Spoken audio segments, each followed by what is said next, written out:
Alors, merci à tous d'être venus ce soir, un vendredi soir, c'est pas forcément le plus simple. Ce micro. Je voudrais tester sans le micro. Est-ce que vous m'entendez au fond? Ça passe ou pas? Non? C'est moyen? Il y avait un autre micro. Celui-là est méga lourd. Si je dois passer 45 minutes. Ok. Donc ce soir, le but de mon intervention, elle a plusieurs. J'ai plusieurs buts ce soir. Le but, c'est de vous faire un peu peur. C'est de vous montrer ce qu'on peut faire avec une application Android, ce qu'un attaquant peut faire quand il va prendre une application Android sans rien connaître du tout du système, sans avoir le code. C'est aussi de vous montrer qu'il faut faire un petit peu attention aux applications qu'on utilise, aux informations qu'on met dans les applications. Et également, c'est de faire des trucs un peu cool, parce qu'on est là aussi pour ça. Donc je vais vous montrer plusieurs exemples, et je vais vous montrer en live plusieurs exemples de choses que j'ai trouvées, qui ont fait entre guillemets les gros titres. Et vous allez voir qu'en réalité, se retrouver dans les unes de journaux, c'est pas super compliqué. Des failles de sécurité, il y en a partout, quelle que soit la taille, que ce soit une petite société, une moyenne, une grande, un gouvernement. Ça peut parfois toucher 3 personnes. Parfois, j'ai trouvé, et avec des collègues, on a trouvé des bases de données de plusieurs dizaines de millions de personnes à l'intérieur, avec les noms, les prénoms, savoir si on a trouvé une base de données récemment avec les chinoises. Il y avait marqué pour les femmes si elles étaient bonnes à marier ou pas. Donc avec des détails très très personnels. Donc alors il faut toujours un petit peu se présenter. Donc mon nom c'est Baptiste Robert. Je travaillais dans la région ces dernières années. Je travaillais dans la région toulousaine. J'ai un petit peu bougé ensuite, donc je travaillais en tant que développeur Android. Après, j'ai pas mal de compétences niveau framework, donc je faisais pour ceux qui connaissent, des versions d'Android en fait custom pour des constructeurs de téléphones. J'ai travaillé pour Intel, j'ai travaillé pour Doro, un fabricant de téléphones suédois.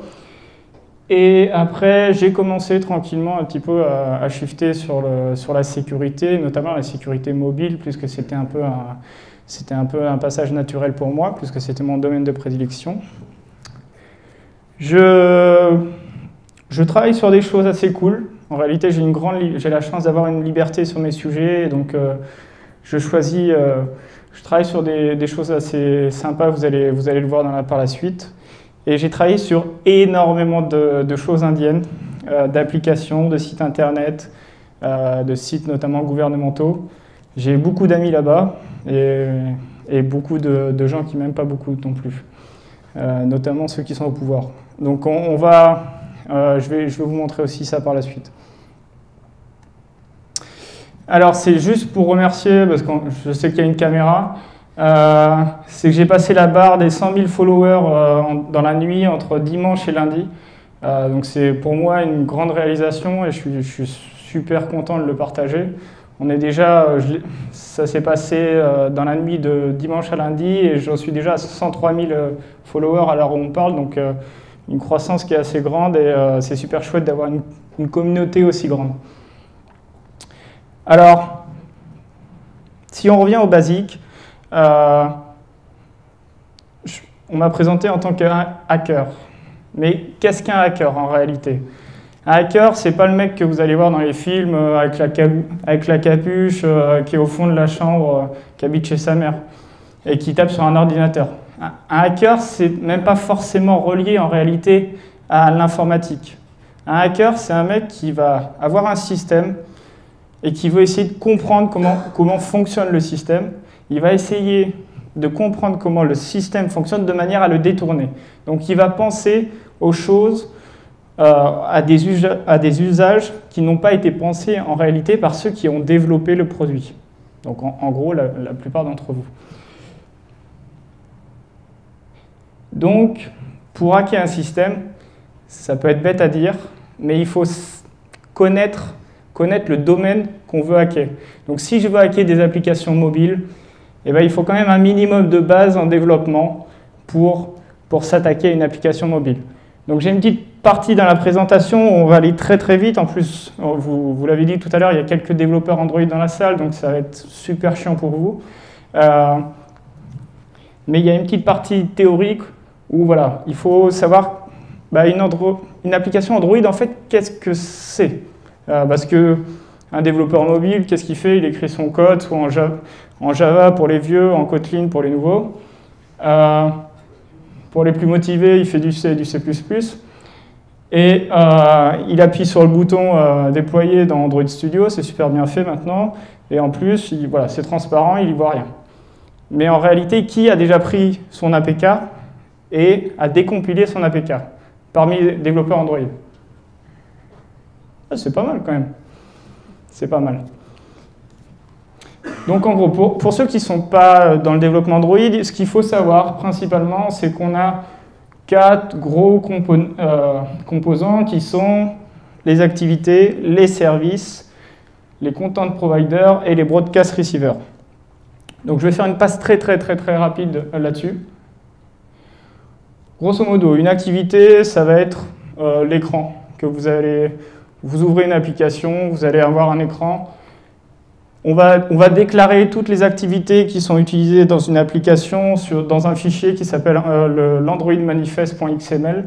C'est du XML et c'est vraiment histoire de lister tous les composants qu'on a dans notre application. On y reviendra tout à l'heure puisque ça va beaucoup nous servir. Sur un service, c'est le moyen de faire une action en tâche de fond, grosso modo. Ce n'est pas une activité, on n'a pas d'interface utilisateur et on va essayer de faire un truc un peu qui prend de la ressource et qu'on n'a pas envie de bloquer le thread UI pour ça.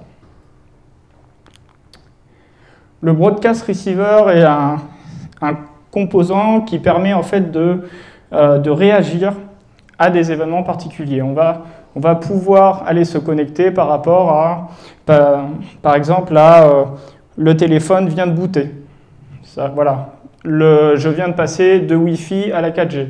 Sur ce genre d'événement-là, mon application, qui peut ne pas être en cours de route, va dire, tiens, il s'est passé un truc niveau système, et là, moi, je vais réagir à ça. Google, c'est un type. Ça peut être détourné de plein de manières différentes. Et c'est pour ça que Google, dans les dernières versions d'Android, et notamment dans celle qui est sortie cette semaine, Android Q, commence un petit peu à réagir et à restreindre de plus en plus les développeurs Android pour éviter ce genre d'abus. Les content providers, pour la faire simple, c'est une abstraction sur la donnée. Donc, on a de la donnée qui est stockée et ça va être un moyen pour une application d'exposer la donnée qu'elle utilise. Alors, un des concepts qu'il faut bien comprendre, et c'est là où il y a beaucoup de développeurs Android, même qui ne la comprennent pas, c'est la manière dont les applications et les composants à l'intérieur des applications discutent. Plus qu'on a des composants, il y a bien un moment, il faut qu'on parle et qu'on crée du lien. Donc tout ça se fait en fait avec des intents qui sont grosso modo un objet. On va partir de l'activité A, on va lui dire « je voudrais aller à l'activité B ». Donc on envoie un intent, le système va dire « ok, j'ai bien compris l'information, je te mets l'activité B ». Voilà, c'était la partie la moins intéressante. On va passer à l'introduction sur la sécurité. Donc vraiment, pareil, très courte. Android, c'est basé sur Linux. Donc on a les mécanismes de sécurité classiques de Linux. Donc chaque application qui va tourner sur Android va avoir son propre user ID. À savoir que par exemple, ce qui va nous intéresser, dans mon cas, c'est toutes les applications qui vont être système, donc avec un user ID égal à 1000, si je ne dis pas de bêtises. Chaque application vit dans sa propre sandbox, c'est-à-dire que le process en question va avoir seulement ses ressources à lui. Et il ne va pas pouvoir aller taper dans les autres process. C'est de l'isolation pure et dure, c'est un concept assez classique en sécurité, histoire de ne pas pouvoir, voilà, et pour éviter les abus. Alors, ce qui nous intéresse en tant qu'attaquant, c'est les données qui vont être stockées par l'application. Donc, chaque application, dans le répertoire /data/data, on va avoir autant de folders, autant de dossiers que d'applications. Donc, on a ici, hop là, on a ici en fait le nom du package. Donc ça, le nom du package, ça va être un identifiant unique pour chaque application. Et à l'intérieur de ce fichier, le développeur en fait va avoir la possibilité de stocker des informations de différents moyens, notamment ce qu'on appelle les shared préférences. Donc les shared préférences, c'est le développeur va avoir la possibilité de créer un fichier XML, donc c'est du clé-valeur, et pour stocker des informations assez facilement. Sauf que voilà, c'est du XML, il n'y a pas moins sécurisé, donc certains développeurs s'amusent à mettre des mots de passe là-dedans. Alors en soi, vous allez me dire, ouais, bon, c'est du XML, c'est en clair, j'ai mis un mot de passe dedans, mais c'est pas grave. Plus qu'il y a l'isolation, chacun est dans sa sandbox. Sauf que ça peut se passer. Donc, c'est-à-dire que la sécurité, ce qu'il faut comprendre, c'est une affaire de mesures de protection. Vous allez mettre une barrière, une deuxième, une troisième, une quatrième. Tout est hackable. Mais par contre, si je vous mets 10 barrières, avant d'arriver au Graal, bah c'est forcément plus compliqué que si j'en mets 5. Donc lorsque, par exemple, vous développez une application et que vous allez stocker votre mot de passe en clair, ouais, effectivement, il y a des mesures Android, il y a des mesures de sécurité, etc., blablabla, mais déjà, vous prémâchez le travail pour un mec comme moi. Il y a un système de permission. Donc ça, vous le connaissez tous, même les utilisateurs d'Android. Les applications vont vous demander des permissions. Il y a 4 grands types de permissions. Celles qui nous intéressent, c'est les permissions qui vont générer le pop-up que vous avez l'habitude de voir. Je crois que je l'ai en slide. Ouais, c'est ce pop-up-là. Grosso modo, ce pop-up, il vient des permissions dites dangereuses. Quand on vous demande une application dangereuse, c'est par définition que le téléphone veut accéder à des ressources qui mettent en danger ou qui posent un risque fort pour votre vie privée ou le fonctionnement du téléphone. Donc, dans ces permissions, il y a l'accès au contact, l'accès au journal d'appel. Donc, on a tous l'habitude, on nous a appris à faire comme ça. On a tous l'habitude de dire « Ouais, bon, c'est bon, allez, j'appuie sur autoriser, ça passe ». Mais posez-vous la question, 30 secondes, si vous êtes en train de jouer à Candy Crush et qu'on vous demande l'accès à votre journal d'appel, non, il n'a pas besoin. Et d'ailleurs, si vous le refusez, vous pouvez toujours jouer à Candy Crush. Donc c'est juste qu'il essaie d'avoir l'information. Et c'est juste ce petit temps de pause. La prochaine fois que vous voyez ce pop-up, c'est juste ce petit temps de pause de dire « Attends, mais là, il me demande les contacts, mais je suis en train de jouer à un jeu de voiture. » Non, il n'en a pas besoin. Donc il faut réellement lire ce qui est mis devant vous et pas accepter juste à l'aveugle. Alors, on va commencer les choses un peu cool. Donc le reverse engineering. C'est, comme je disais tout à l'heure, c'est le fait d'essayer de comprendre ce qu'on a en face de soi, un système. Le système, ça peut être une voiture, ça peut être un ordinateur, ça peut être un téléphone, ça peut être un truc IoT à 2 balles. Voilà, ça peut être plein de choses. Et on va le prendre. C'est en règle générale, il y a 2 manières. Soit on est en boîte noire, soit on nous donne le code qui existe, etc. Et on va essayer, comme j'ai dit tout à l'heure, de détourner un peu son utilisation. Il y a 2 approches. Il y a ce qu'on appelle l'analyse statique et l'analyse dynamique. L'analyse statique, c'est juste, je vais prendre le code, je vais essayer, déjà pour la plupart du temps, je vais essayer d'extraire le code. Alors quand on est sur Android, c'est assez facile parce que ça reste du Java. On a des outils qui sont très performants, je vais vous le montrer.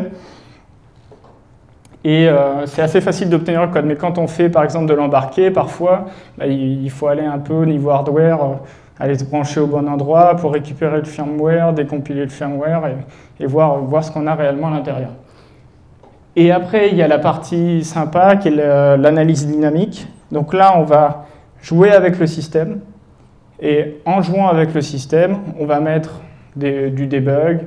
On va un peu instrumenter en fait notre code de manière à, par exemple, dans un scénario particulier, je veux savoir la valeur de telle variable.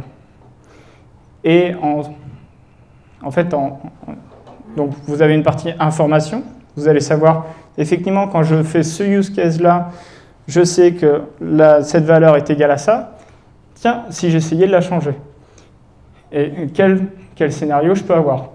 Une application, pour prendre un exemple clair dans le mobile, c'est... j'avais fait ça sur l'application Air France Presse. Il n'y a personne d'Air France ici? Non? Ça va? Bon, je peux y aller là. Sur l'application Air France, donc Air France Presse, vous avez le droit à la revue. Si vous prenez l'avion, je crois que c'est 48 heures avant, vous avez le droit d'accéder à leur store de revues. Et en fait, il y avait juste un petit check, à savoir sur le nombre de crédits. Donc vous pouvez acheter des crédits, etc. Et donc si vous n'avez pas d'avion, vous avez 0 crédit. Si vous avez un avion, vous avez des crédits en infini. Bon, j'ai juste changé la variable du nombre de crédits. Puis j'ai eu la presse gratuite pendant des années comme ça. C'est très simple à faire, c'est débile. Et les développeurs de base n'y ont pas pensé. Ensuite, la sécurité, c'est surtout une question de modèle de menace. C'est-à-dire qu'un journaliste qui travaille sur des sujets sensibles, un président de la République, un hacker, un développeur, une secrétaire n'ont pas le même modèle de menace. Donc, on n'a pas besoin d'avoir la même sécurité, puisqu'on n'a pas les mêmes métiers, on n'a pas les mêmes personnes ou les mêmes choses qui nous menacent. Donc, ce qu'il faut comprendre, c'est qu'il faut analyser qui potentiellement va vous attaquer et quels sont les risques pour vous. Dans mon cas, il y en a quelques-uns. Ça peut s'appliquer aux personnes, mais ça peut s'appliquer aux applications. Donc, c'est-à-dire que quand vous créez une application et que vous voulez considérer de la sécurité, posez-vous déjà les questions les plus simples. C'est qu'est-ce que je n'ai pas envie de perdre? Qu'est-ce que je veux absolument pas que les utilisateurs fassent? Et après, vous allez mettre des réponses en face de ça. Et ce qu'il faut savoir, et c'est pour ça que la sécurité, c'est un domaine passionnant, c'est qu'il n'y a pas de sécurité magique. Il n'y a pas de recette toute prête qu'on peut coller et dire « oui, là, je vends la même recette à tout le monde et c'est réglé ». Non, parce qu'on n'a pas les mêmes produits, en fait. On n'a pas les mêmes menaces et on ne travaille pas sur la même chose. Les outils. Alors, il y a quelques outils qui sont, pour la plupart, open source et qui sont super sympas. En sortant d'ici, vous pouvez déjà les télécharger. Vous allez voir, vous allez arriver à des résultats très, très vite. Et c'est la beauté, pour le coup, d'Internet, d'avoir accès à des outils comme ça. Donc, le premier, c'est APK Tool. APK Tool, il permet d'obtenir, en fait, à partir de l'APK, vous allez filer l'APK à APK Tool. Pour ceux qui ont déjà compilé des applications, ils le savent. Et vous allez obtenir toutes les ressources d'une application. Donc, ça veut dire toutes les images utilisées, les sons. Vous allez obtenir le code, mais dans un langage un peu intermédiaire qu'on appelle le Smalley, qui est relativement indéchiffrable pour un œil pas entraîné, et même pour un œil entraîné. Et ça va vous permettre aussi de recompiler une application. C'est-à-dire que vous pouvez décompiler une application, vous allez avoir le code dans un langage intermédiaire, comme j'ai dit, en Smalley. Si vous savez où taper, vous pouvez modifier ce que vous voulez modifier, donc vous codez en Smalley. Vous recompilez l'application et vous avez une nouvelle version de l'application. La seule différence, elle est dans la signature, plus que sur Android, justement, une des protections, c'est le fait de signer son application. Donc, par exemple, je ne peux pas publier une application au nom de Google, puisque je n'ai pas les certificats qui vont bien. Mais je peux prendre une application de Google, la décompiler, la recompiler et la signer avec un de mes certificats. Donc c'est ce qui fait, c'est une mesure là où l'attaquant ne peut pas faire grand-chose contre ça. Ensuite, il y a Dex2Jar. Alors, ce qu'il faut expliquer, c'est que dans une application en réalité, c'est un fichier zip. C'est débile. Quand vous prenez une APK, en réalité, c'est un fichier zip. Vous pouvez faire une zip APK, vous allez avoir tout le contenu. Dans ce fichier zip, il y a un fichier qui s'appelle, qui est .dex, classe.dex. Et à l'intérieur, donc ça va être du bytecode, et à l'intérieur, vous allez avoir réellement le code de votre application. Pour transformer ça dans un fichier jar, on a Dex2Jar qui, comme son nom l'indique, va prendre votre classe.dex, le modifier en .jar. Et après, vous allez pouvoir filer ça en fait à un décompileur Java qui lui va prendre votre fichier jar et va le transformer dans du code Java qui va être relativement très proche du code de base. Et après, quand vous avez donc tous les outils précédents sont open source, disponibles sur GitHub, c'est open bar. Après, vous avez des outils qui coûtent un petit peu plus cher. Quand vous avez un peu plus de chance, donc ça doit être, je crois, $1000, un truc comme ça par an, 1002, donc ça coûte un peu plus cher. Ça fait exactement la même chose que les outils open source que je vous ai montré tout à l'heure, mais un petit peu en mieux. C'est-à-dire que Jadix, le décompilateur Java, il est bon, il est très bon dans la plupart des cas. Mais il y a des fois, il ne comprend pas. C'est-à-dire que c'est de la traduction. Faire de la décompilation, ça va être de la traduction. Quand vous traduisez un texte avec Google Translate, il y a des fois, il vous sort des trucs, ça ne veut un peu rien dire. Jadix, c'est un peu la même chose. Il y a même des fois où il dit « Non, mais cette méthode, je ne comprends pas, je ne sais pas faire ». L'avantage de ce genre d'outil, c'est qu'ils ont amélioré ça. Donc, ce n'est pas un outil open source, ils le vendent, et c'est très performant. Donc, vous n'allez jamais avoir des méthodes qui ne sont pas comprises. Alors, ça revient un petit peu sur ce que je racontais tout à l'heure. Donc, en réalité, dans une APK, donc on va avoir plusieurs choses. On va avoir l'Android manifest.xml qui va nous lister tous les composants qui sont utilisés dans l'application. Donc, les services, les activités, content provider et broadcast receiver. On va avoir un folder ressources. Le folder ressources, il va contenir tous les strings utilisés. Qu'est-ce qu'on a d'autre?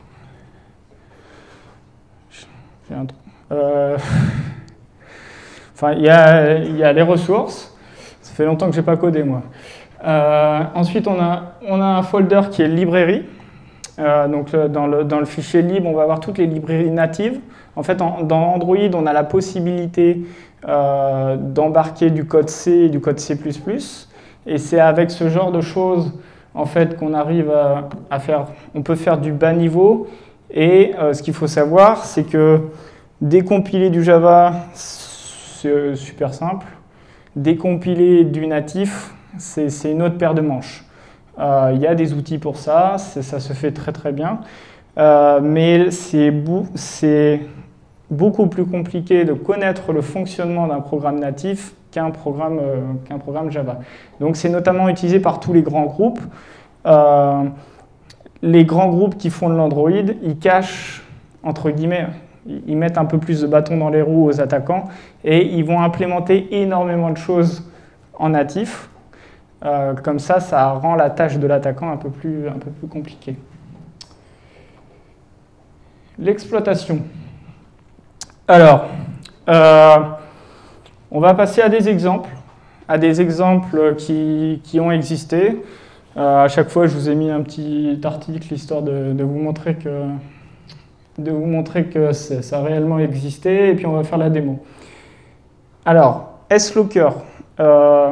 Une partie de mes activités, j'en fais un peu moins maintenant, c'était de faire de l'étude sur les malwares dans les mobiles. Donc les malwares, c'est quoi? En gros, c'est une application qui va avoir un comportement malveillant sur votre téléphone. Donc avec des chercheurs de chez Avast, on avait travaillé sur cette question-là. Donc on avait filé des échantillons en fait, du malware. Et puis moi, j'ai utilisé les mêmes outils que je vous ai montrés là tout à l'heure, APKTool, Jadix. Et je me suis dit, bon, je vais regarder comment ça fonctionne. Donc S-Locker, c'est un ransomware qui a été très très diffusé, très répandu. Ils se sont fait pas mal d'argent avec ça. Et quand on analyse un ransomware, forcément, qu'est-ce qu'on cherche à faire? C'est d'avoir le code. C'est d'avoir le code pour débloquer les téléphones. C'est ça qu'on veut faire diffuser. Donc j'ai pris l'application, j'ai pris l'échantillon, l'APK, j'ai regardé leur code. Et je me suis dit, wow, c'est pas du tout offusqué. Je peux voir tout le code en clair. Et il est quasiment... Donc j'ai un petit peu instrumenté en fait les outils précédents, APKTool et Jadix. J'ai un script et à la fin, ça me donnait un projet Android Studio, donc l'IDE d'Android. Donc j'ai pris mon APK, j'ai utilisé mes outils, ça m'a sorti un projet Android Studio. Alors il ne compilait pas forcément, parce que Jadix, comme j'ai dit, des fois il ne comprend pas tout, il fait des traductions un peu bancales. Et je me suis dit, quand même, j'ai un truc, franchement, je pourrais le faire marcher. Donc j'ai passé les 2-3 heures, j'étais en Suède, dans ma chambre d'hôtel, j'avais rien à faire, en déplacement pro. Je dis, bon, je vais passer mes 2-3 heures. J'ai corrigé tout le code, qui n'était pas si grand que ça. Et à la fin, j'ai obtenu le code source. Donc, c'est-à-dire, et ce que je veux mettre en avant avec cet exemple-là, c'est que pour les développeurs d'applications, pour les gens qui travaillent pour des sociétés où vous avez des applications, si vous n'utilisez pas d'obfuscation, si vous n'essayez pas de décompiler vos applications, vous n'allez pas vous rendre compte que votre IP, votre propriété intellectuelle est en danger. Puisque si vous prenez pas, en fait, si vous n'utilisez pas les outils qui existent, ProGuard, il y a des obfuscateurs qui sont très bons, il y a des moyens de... Il y a des moyens de cacher son code ou de rendre la tâche de l'attaquant très très compliquée. Si vous ne faites pas ce chemin-là, ce process, vous allez vous faire piquer votre code, concrètement. Donc là, ce que je voulais vous montrer,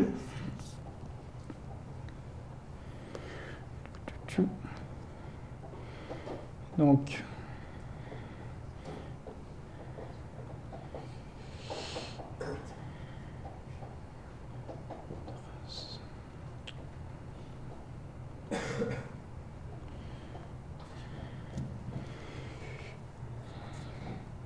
et donc là, j'utilise Android Studio comme tout développeur Android.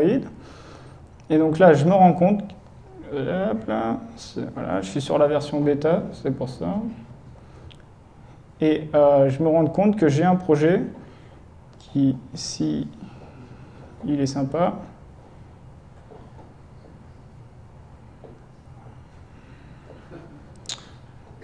je suis sur la bêta, hein, normal. Donc là, j'ai un projet qui va compiler. J'ai tout le code source. Donc vous voyez, il n'y a pas énormément en fait. Il y a 5 fichiers qui se battent en duel. Ce pas des fichiers qui sont très gros. J'ai le layout. Donc j'ai l'écran. Donc sur Android, pour expliquer, pour une activité, pour définir votre interface graphique, ça va être du XML. Donc j'ai l'interface graphique utilisée. Donc je peux la customiser. Si j'ai envie de mettre la tête de Donald Trump en plein milieu, je peux le faire. J'ai le code, donc ça veut dire que je peux changer la logique pour décrypter le code, pour décrypter le téléphone. Et bon, on peut le faire rapidos.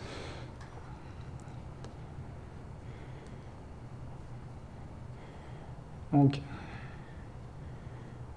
Si j'ouvre, allez.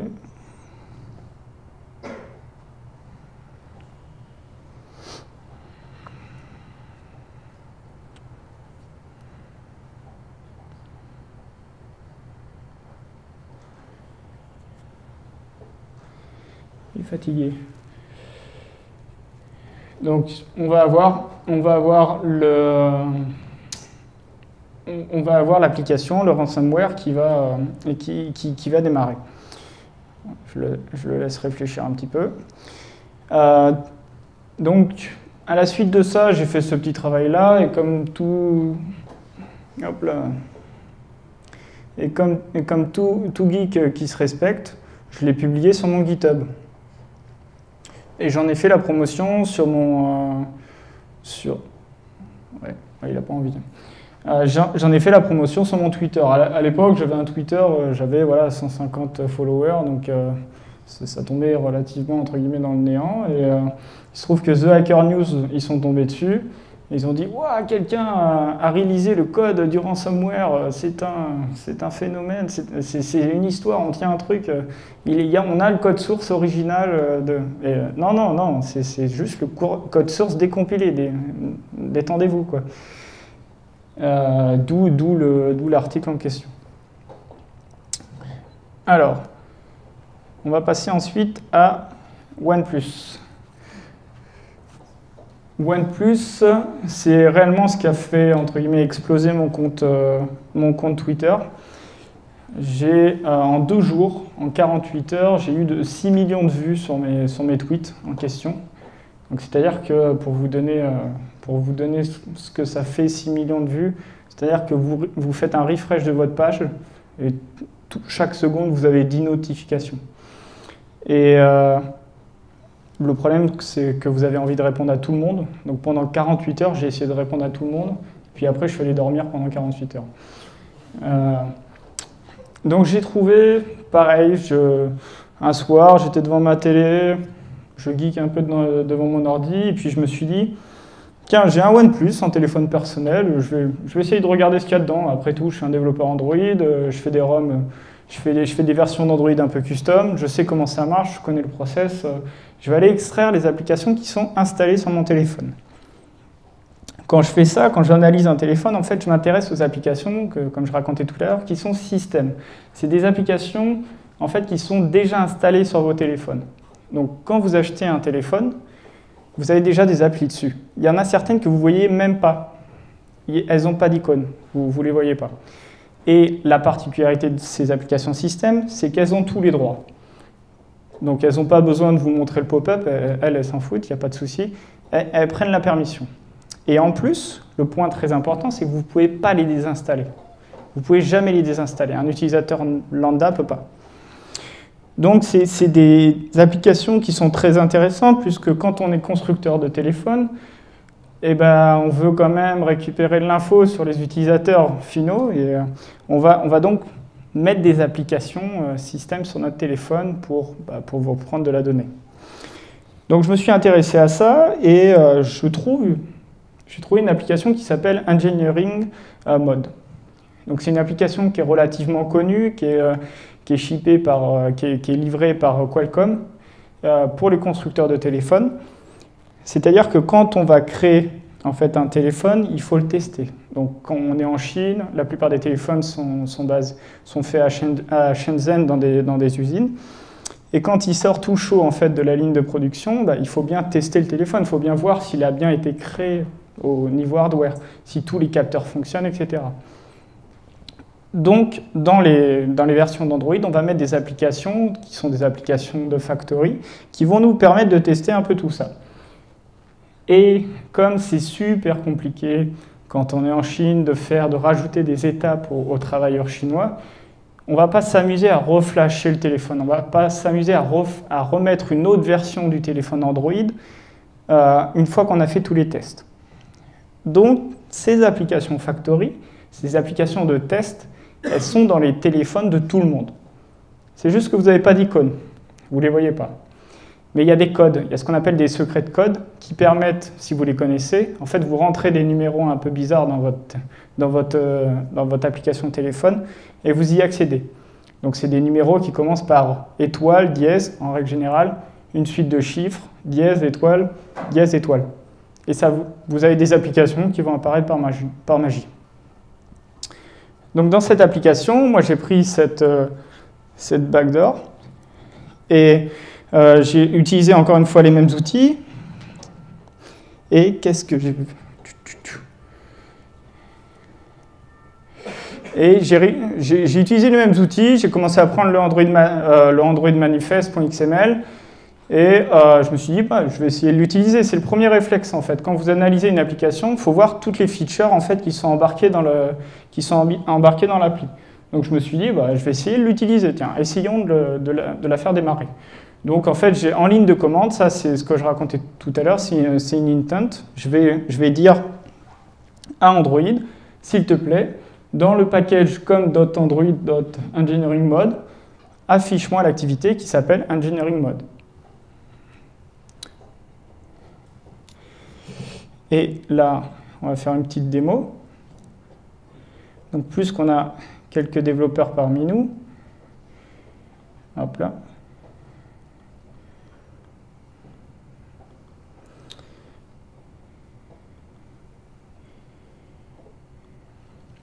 Alors, on va discuter un petit peu directement sur du code. Donc là, on a un projet Android Studio qui est du code décompilé. Donc vous allez voir, bim, bah, ça ne compile pas forcément. Plus que Jadix, il n'a pas trop fait son taf, il y a des choses qu'il n'a pas compris, etc. Donc j'ai ouvert mon fichier XML, Android manifest, et je regarde tous les noms des activités. Et puis comme les développeurs sont assez feignants, ils utilisent des noms pour les reconnaître. Donc en règle générale, ils vont appeler ça debug, ils vont appeler ça super user, ils vont appeler ça débloquer tous les droits. Enfin, c'est des noms qui sont très parlants. Donc il y a des choses, quand vous regardez, qui vous sautent au visage. En regardant ce fichier-là XML, j'ai vu diag et enable. Donc diag, on peut penser à dialogue. Enable, ça veut dire qu'il y a une fonctionnalité. Déjà, on est dans une application qui est cachée, et c'est une application qui est cachée qui va enabler un truc. Ouais, moi j'aime bien quand même. Donc c'est le genre de choses que je vais aller voir. Et en fait, dans cette application-là, donc on a l'application onCreate, qui est la méthode qui est appelée quand on va démarrer l'activité. Et quand on démarre l'activité, on peut voir que dans le code, on a un truc qui s'appelle getIntent. Donc on va récupérer l'intent qui a été utilisé pour démarrer cette activité et on va appeler une méthode qui s'appelle escalateUp et qui va prendre un paramètre qui s'appelle code. Donc on commence à être sur des choses qui sont super cool pour un hacker. Donc en entrée, il va prendre l'intent que j'ai utilisé, il prend un paramètre code, et il va essayer d'escalader quelque chose. Le mot en plus escalader, en règle générale, on va escalader les privilèges. Ouais, ça commence à être très très sympa, ça commence à sentir bon. Donc on regarde la méthode en question et on se rend compte que il va mettre ici, il va aller faire un set d'une propriété système qui s'appelle ADBRoot. Ça c'est bon ça. ADBRoot, pour ceux qui ne connaissent pas, c'est réellement, ça va vous donner les accès routes au téléphone. Donc vous allez pouvoir faire ce que vous avez envie. Vous allez aller pouvoir taper dans les sandbox de toutes les applications, vous allez pouvoir prendre les données de tout ce qu'il y a sur le téléphone. C'est open bar dans ce cas-là. Et après, on peut voir qu'il y a une propriété système qui est SE Linux, Reload Policy. Donc il met sa propriété système ADBRoot à 1, il reload la policy, donc c'est qu'il est en train d'appliquer la ADBRoot. Donc de ce que j'en comprends, là je suis devant mon code, je me dis, donc si je résume, je vais démarrer cette activité, je lui file un code, si j'ai le bon code, il va appeler la méthode et il va me faire ADBRoot. C'est quand même formidable pour un attaquant. C'est-à-dire que j'ai un scénario valide. Si j'ai un accès physique au téléphone, j'ai juste à débloquer le téléphone, envoyer une ligne de commande et je suis route. Ça sent pas très bon pour eux. Donc en regardant un petit peu, en fait, quand on regarde un peu plus loin le code, on s'aperçoit que cette méthode-là va appeler une méthode native, ce que je racontais tout à l'heure, pour vérifier que le code est bon. Donc je me suis aidé d'une boîte, donc là j'ai commencé un petit peu à publier des tweets, et j'ai une boîte de sécurité qui m'a approché, qui s'appelle NoSecure, qui sont des mecs super talentueux, qui sont basés à New York, et ils m'ont dit, attends, moi j'ai dit le natif, pas trop mon truc, je m'y connais moyen, mais voilà, je regarde et je trouve pas mon affaire. En 2 secondes, ils m'ont trouvé le code. Ils m'ont dit, le code il s'appelle Angela. Pour ceux qui connaissent, dans la série Mr. Robot, l'amoureuse, entre guillemets, du héros principal, elle s'appelle Angela. Et c'est ce qui a rendu en fait l'histoire encore plus sympa, c'est-à-dire qu'on a un couillon de français qui a pris un pseudonyme Elliot Alderson, qui allait trouver une application bien cachée au fin fond d'un téléphone qui est distribué sur toute la planète, et il a débloqué une fonctionnalité, il est devenu root sur les téléphones OnePlus avec le mot de passe qui s'appelle Angela. C'était la petite cerise sur le gâteau. Donc c'était assez chouette à trouver. C'était une sacrée expérience. Donc ça, c'était en novembre. Donc le truc OnePlus sur la backdoor Angela, c'était en novembre 2017. Et donc je fais mon nouvel an. Donc je m'en remets. Et quelques jours après, début janvier, j'ai plein de followers indiens qui étaient venus après justement la découverte de la backdoor OnePlus, qui viennent me voir et qui me disent « Ah, on a un truc en Inde, ça s'appelle Aadhaar ». Moi, l'Inde, je pense que comme la plupart d'entre vous, je ne suis pas du tout l'actualité là-bas. Aadhaar, en fait, c'est un programme d'identification. C'est-à-dire qu'il y a quelques années, la société indienne, elle est très compliquée, elle est très diverse, très hiérarchisée. Ils ont beaucoup de problèmes, ils ont surtout une population qui est colossale et ils ont les problèmes qui vont avec. Et donc ils se sont dit, il y a 8 ans maintenant, on va donner un numéro à tout le monde. Histoire d'éviter la corruption, on va donner un numéro à tout le monde et on va vous faire relier toute votre vie à ça. On va relier, si vous voulez ouvrir une ligne de téléphone, vous nous donnez votre numéro. Si vous voulez ouvrir un contrat d'assurance, acheter une maison, vendre une maison, tout. Vous voulez un nouveau boulot? Donnez-nous votre numéro Aadhaar. Et ils ont une application officielle. Bon, moi, je me suis dit, ouais, ça peut être sympa. Donc j'ai commencé à regarder l'application officielle. Ça devait être la pire application du monde. Mais je pense qu'un stagiaire, il fait mieux que ça. Donc je me suis bien foutu de leur gueule. Et donc il y a une autorité gouvernementale qui s'occupe que de ça. C'est la seule entreprise, parce que je fais beaucoup de conneries, mais je travaille aussi sérieusement des fois, c'est la seule entreprise ou gouvernement qui ne m'a jamais répondu. Ils ne m'ont pas répondu une seule fois. Alors après, ils ont fait des déclarations dans la presse en disant « Mais non, il n'y a pas de... Non, il n'y a rien. Non, il n'y a pas de problème. Non, c'est un menteur, il n'y a pas de problème. » Bon, le problème, c'est qu'au bout de la 10e fois que je sors un truc, au bout d'un moment, les gens ne les croient plus, mais c'est pas grave. Donc là, c'est... Est-ce que vous êtes capable de voir le problème?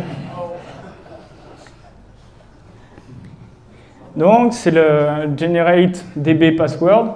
Bon, c'est le mot de passe de la base de données. Bon, c'est des gens bien. La base de données, elle est encryptée. Donc, c'est déjà pas mal. Franchement, c'est déjà pas tous les développeurs qui font ça. Et puis, ils se sont dit, bon, on a encrypté, il faut bien la décrypter, il faut bien un password. Ben non.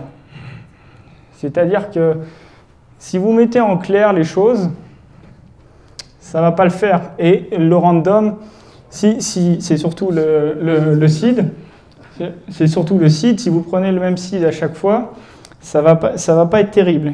Et en réalité, le mot de passe, il va un peu être le même à chaque fois. Donc moi, je suis un garçon très bête, j'ai repris leur logique, j'ai repris le code, je l'ai mis dans un projet Android Studio, j'ai fait clic, et j'ai affiché, et à chaque fois, le mot de passe, c'est celui-ci. Donc en fait, vous avez vous avez pensé, vous êtes dit, ouais, nous on fait de la sécurité, on va encrypter la base de données, on va mettre un mot de passe. Et en fait, il se retrouve que votre mot de passe, à la fin, c'est toujours le même pour tout le monde. Et là, on parle de centaines de millions de personnes, parce qu'on est à l'échelle indienne, donc les chiffres sont colossaux. Et en fait, vous avez un mot de passe qui est bidon. Alors, on est là pour relever les problèmes, mais aussi pour donner des solutions.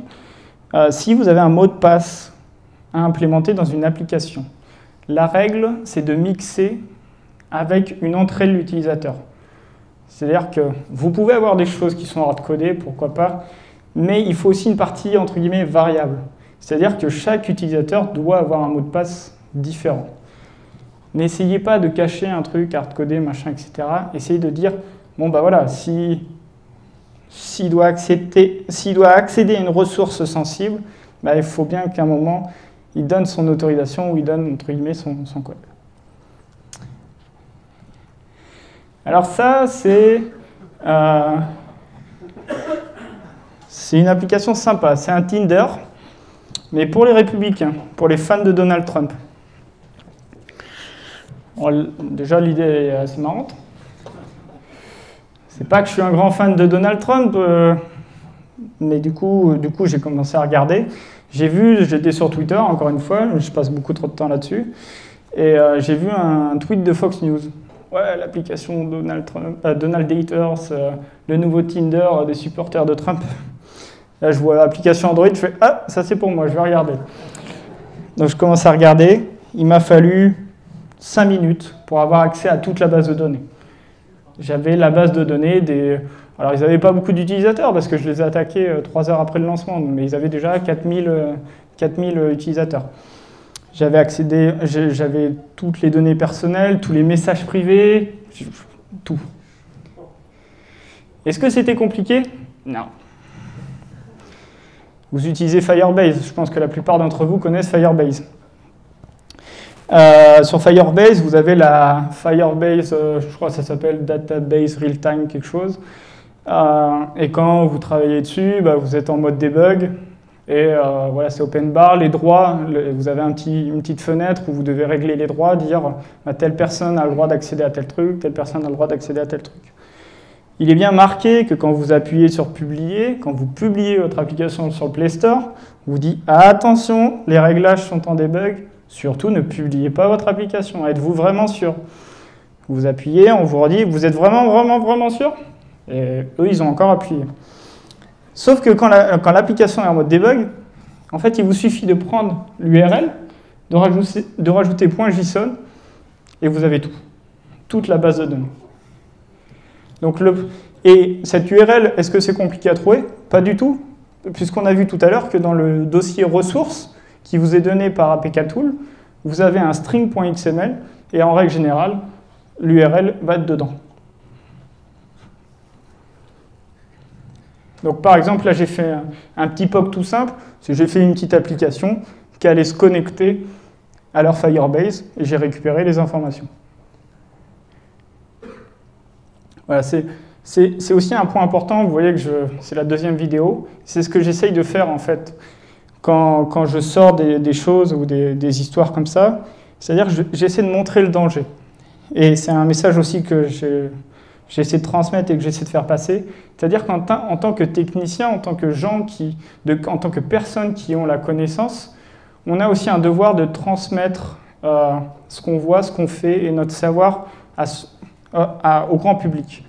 Et ça passe pas par des explications. Là, ce soir, je me suis permis de montrer du code parce que je sais que je suis avec des gens qui connaissent un petit peu, mais ça passe par des choses qui illustrent les propos. Et les gens, ce qu'ils veulent voir, c'est le danger.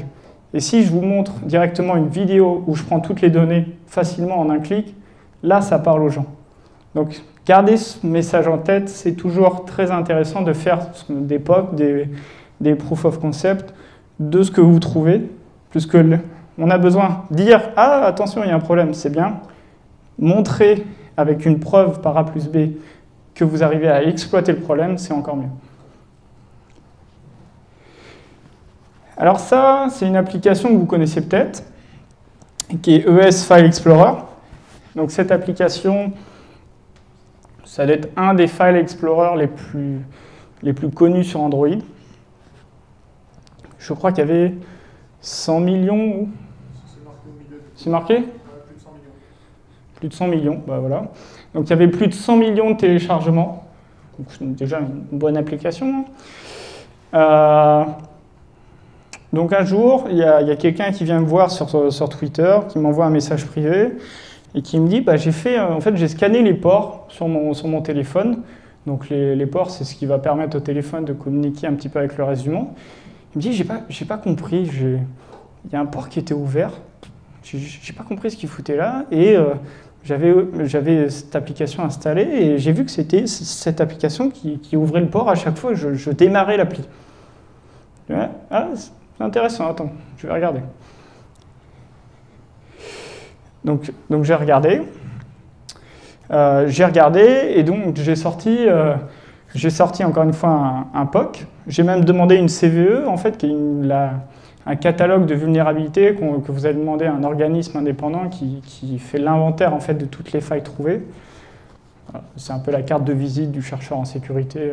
Plus il a de CVE, plus c'est bon pour sa réputation, entre guillemets.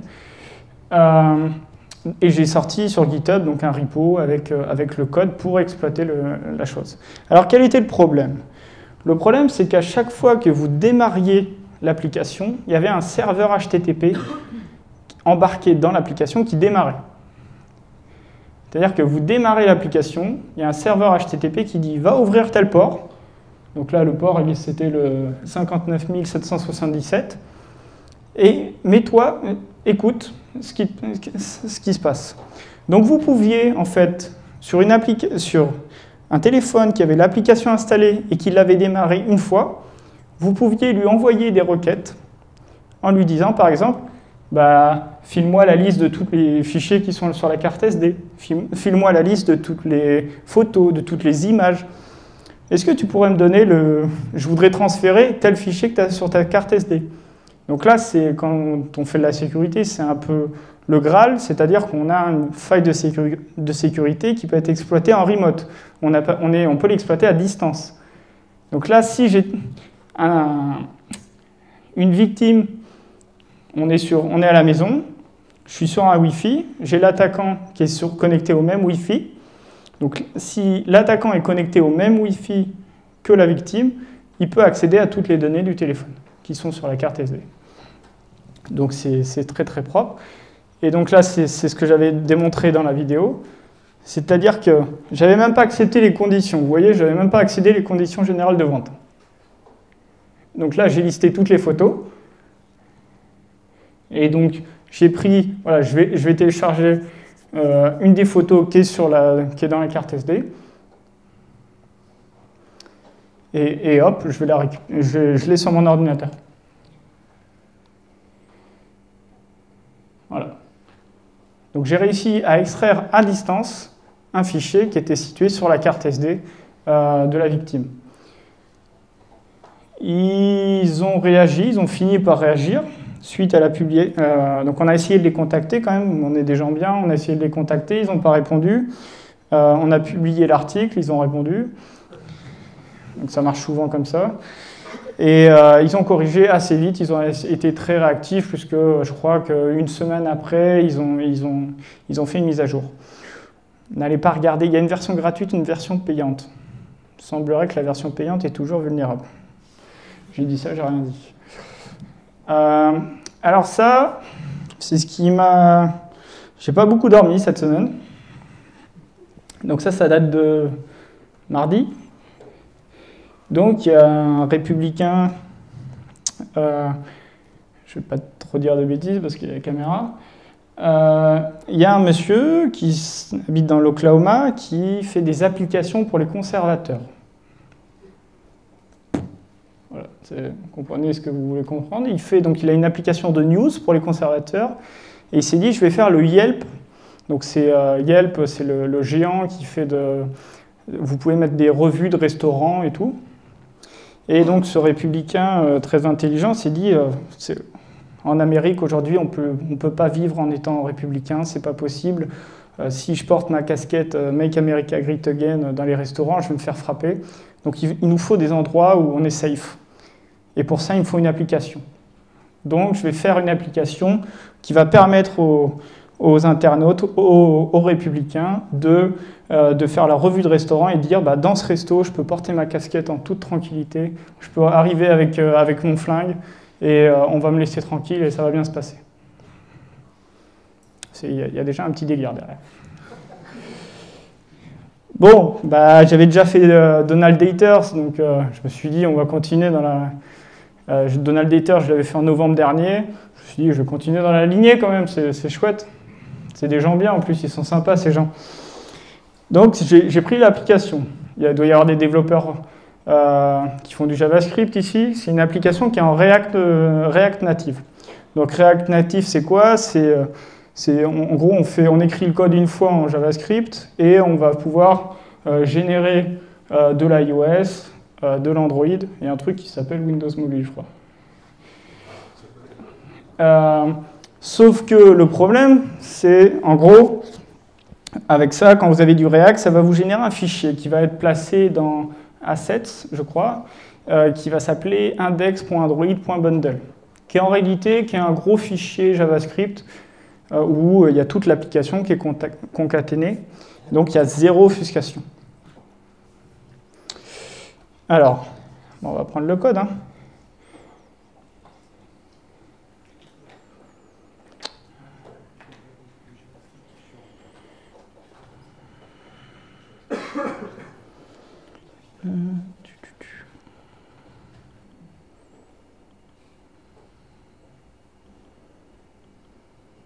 Ah merde, mais qu'est-ce que je fais? Excusez-moi. Ouais, c'est l'habitude. C'est pas grave, ça marche pas mal aussi.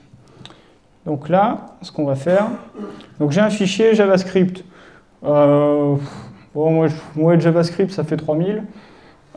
Qu'est-ce que je cherche? Grosso modo, je cherche password, je cherche arrobase pour avoir les adresses email, je cherche HTTP pour avoir les URL, je cherche API au hasard.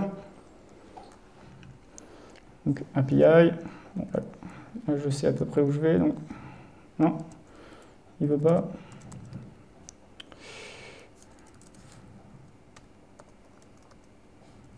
Voilà.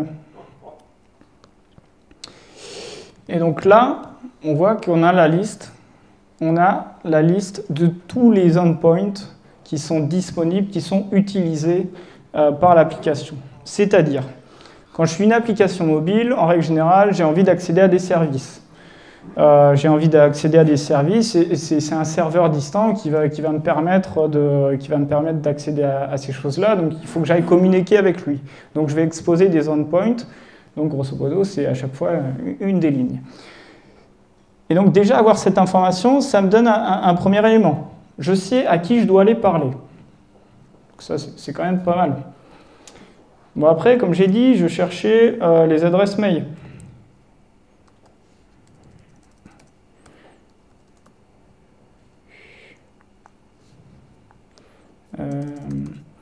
Monsieur, il s'appelle Wallace, je crois.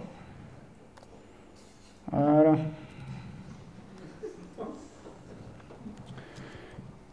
Voilà, donc j'ai cherché password. Bon, je vous passe sur. Il y en avait 166, mais voilà, vous tapez sur la touche entrée, vous finissez par l'avoir.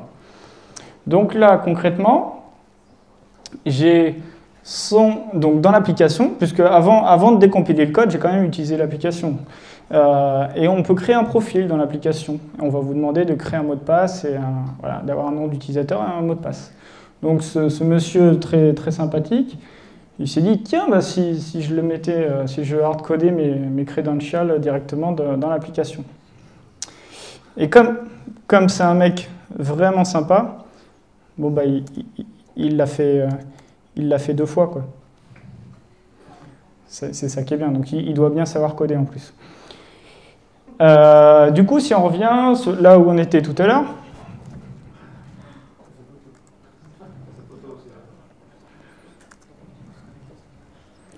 donc si on revient où on était tout à l'heure,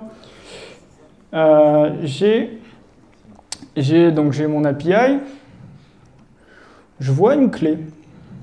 Ouais, ok, bon, il y a une clé, d'accord. Bon, très bien, j'ai mes informations. Du coup, je suis passé à l'analyse dynamique. Donc, j'ai pris mon téléphone, j'ai utilisé l'application, mais j'ai écouté les communications réseau qui étaient faites par l'appli quand je l'utilisais. J'ai essayé d'utiliser à peu près toutes les fonctionnalités pour voir à chaque fois ce qu'il faisait. Et là, je commence à regarder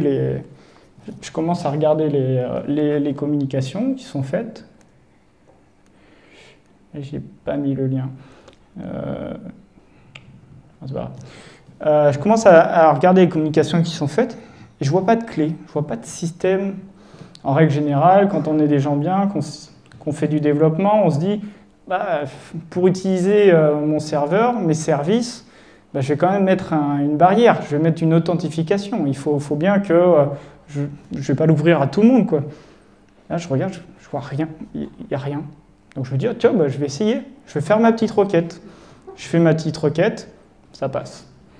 Donc c'est-à-dire, il n'y a pas de système d'authentification sur l'API, j'ai la liste de tous les endpoints disponibles.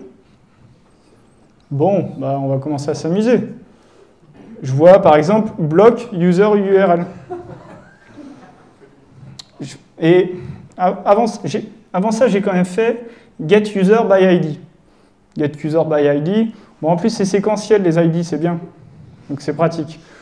On peut penser que celui qui a développé l'app, bah, il a l'ID 1. Bon, bah, j'ai pris son ID. J'ai utilisé block user URL. Et puis, j'ai pris l'ID d'après. Bah, ça marche, hein. Ça marche pas mal. Et après, je me suis dit, bon, bah, si j'étais quelqu'un de méchant, comment je voudrais dumper complètement sa base de données? Comment je pourrais obtenir toutes les données personnelles de tout le monde? Bon, j'ai un premier moyen. J'ai le get user by ID.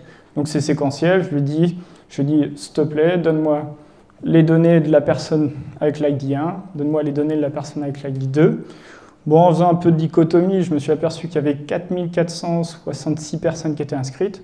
Donc, ça fait autant de requêtes disponibles. Quand on est un attaquant, on a envie d'être un peu discret. Donc 4000 requêtes sur le même serveur, ça fait beaucoup. Donc est-ce qu'on ne peut pas faire mieux?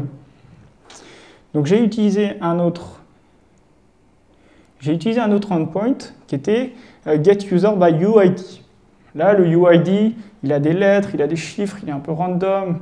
Ils font de la sécurité, quoi. Donc get user by... Donc je me suis dit, je vais mettre une lettre. Au lieu de demander un UID complet, je vais juste mettre la lettre. Bon, et comme côté serveur, ils ont bien fait le travail, aussi bien que là, c'est-à-dire qu'ils matchaient tous les UID qui possèdent la lettre. Et là c'est assez magnifique. C'est-à-dire qu'au lieu, pour prendre toute la base de données, au lieu d'avoir plus de 4000 requêtes à faire, bah, j'en ai 26. Plus 10, de 0 jusqu'à 9. Quoi. Donc en 36 requêtes, j'ai toute la base de données.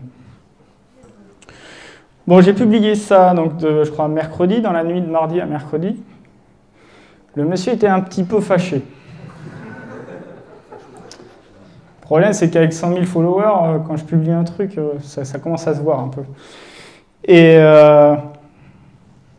donc ils ont réagi, pas très bien.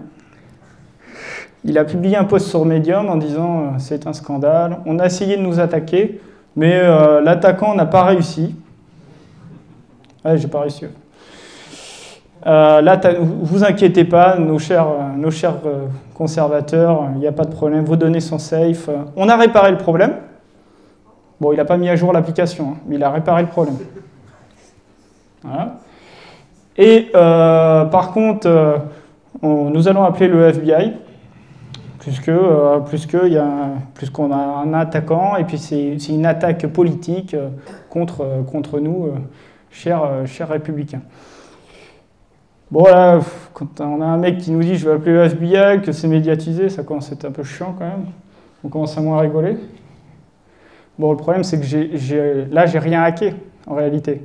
Puisque pour hacker, il faut qu'il y ait des mécanismes de sécurité. Là, il n'y en a pas. Donc là, j'ai rien cassé, j'ai rien hacké, j'ai rien bypassé, c'est open bar. Donc il n'y a absolument aucun risque. L'avantage que j'ai également, c'est que je suis bien implanté dans la communauté. Et donc, j'ai répondu à ce monsieur. Et ce monsieur s'est pris un tir absolument de toute la communauté InfoSec, qui est une communauté qui est très soudée. Et c'est très important. En fait, ça donne un très mauvais... Le problème de ce genre d'attaque sur des chercheurs en sécurité, même sur des hackers, sur des gens qui veulent faire du bien, parce que fondamentalement, moi, mon but, c'était pas de leur faire mal. Je m'en fous des données, des adresses email des gens qui sont inscrits, ça ne m'intéresse pas la donnée. Moi, ce qui m'intéresse, c'est de trouver la faille, de réparer les problèmes. Et menacer quelqu'un qui veut faire du bien, la seule chose que ça fait peur aux autres. C'est-à-dire que toutes les personnes qui voudraient faire comme moi, elles vont se planquer et elles vont dire bah ouais, j'ai trouvé une faille, mais je ne le dis pas parce que là, je vais avoir des problèmes. Et en fait, je fais le parallèle avec mon travail que je fais sur l'Inde. Quand j'ai révélé les failles de sécurité en Inde, j'ai des dizaines et des dizaines de chercheurs en sécurité, des professionnels, qui sont venus me voir et qui m'ont dit mais merci. Merci parce que moi, la dernière fois que j'ai fait ça, j'ai passé 3 jours en prison. Mais vraiment. Un autre, il est venu me voir, il m'a dit moi, la dernière fois que j'ai fait ça, j'ai 2 personnes du gouvernement qui sont venues à la maison et qui m'ont demandé d'arrêter. Qu'on menacé ma femme, mes enfants. Et c'est ça, en fait, on a la chance, on ne s'en rend pas forcément compte, mais on a la chance d'être en démocratie. Et les régimes autoritaires, ça commence aussi par là. C'est-à-dire qu'on va faire peur des professionnels pour qu'ils arrêtent de faire leur profession. Donc, ils ont aujourd'hui, donc 63 raids, ils ont eu un retour de bâton assez fort. Bon, je n'ai pas encore été arrêté, donc on verra bien. Je vais aux US bientôt, donc on verra bien aussi. Mais j'ai enregistré dans les contacts rapides le numéro de mon avocat, donc ça passe. Alors, on va faire une petite démonstration. Si on pouvait fermer le live.